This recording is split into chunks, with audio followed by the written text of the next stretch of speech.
ಅಸ್ಸಾಂನಲ್ಲಿ police commando ಶಿಬಿರದ ಮೇಲೆ ಗ್ರೆನೇಡ್ ದಾಳಿ, 4 ಗಾಯ.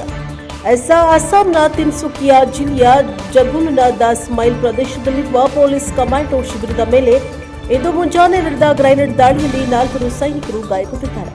ಬೆಳಗ್ಗೆ ಸುಮಾರು 7 ಗಂಟೆಯ ಸುಮಾರಿಗೆ ಶಿಬಿರದ ಮೇಲೆ 5 ಗ್ರೆನೇಡ್ಗಳನ್ನು ಎಸೆಯಲಾಗಿದ್ದು, ಬಳಿಕ ಭಾರೀ ಗುಂಡಿನ ದಾಳಿ ನಡೆದಿದೆ. ದಾಳಿಯ ಹೊಣೆಯನ್ನ ಯಾವುದೇ ಸಂಘಟನೆ ಹೊತ್ತುಕೊಂಡಿಲ್ಲದಿದ್ದರೂ ಯುಎಲ್ಎಫ್ಎಐ ಪಾತ್ರವಿರಬಹುದು ಎಂದು ಶಂಕಿಸಲಾಗಿದೆ. ಕಮಾಂಡೋಗಳು ತಕ್ಷಣ ಪ್ರತಿದಾಳಿ ನಡೆಸಿದ ಪರಿಣಾಮ ಸುಮಾರು 30 ನಿಮಿಷಗಳ ಕಾಲ ಗುಂಡಿನ ಚಕಮಕಿ ನಡೆದಿದೆ. ಘಟನೆಯಲ್ಲಿ 4 ಗಾಯಗೊಂಡಿದ್ದು, 3 ಸಣ್ಣ ಪುಟ್ಟ ಗಾಯಗಳಾಗಿದ್ದರೆ ಒಬ್ಬರ ಸ್ಥಿತಿ ಗಂಭೀರವಾಗಿದೆ. ಗಾಯಾಳುಗಳನ್ನು ಸಮೀಪದ ಆಸ್ಪತ್ರೆಗೆ ದಾಖಲಿಸಿ ಚಿಕಿತ್ಸೆಯನ್ನು ನೀಡಲಾಗುತ್ತಿದೆ. ಗಾಯಗೊಂಡವರಲ್ಲಿ ಜೋಹರ್ತ್ ಮೂಲದ ಚಿತ್ರರಂಜನ್ ಮಿಲಿ ಹಾಗೂ ದೇವಾಶಿಷ ಬೋರಾ ಚಾಬುವಾ ನಿವಾಸಿ ರವಿ ಗಾರ್ ಸೇರಿದಂತೆ ಇನ್ನಿಬ್ಬರು ಸೇರಿದ್ದಾರೆ.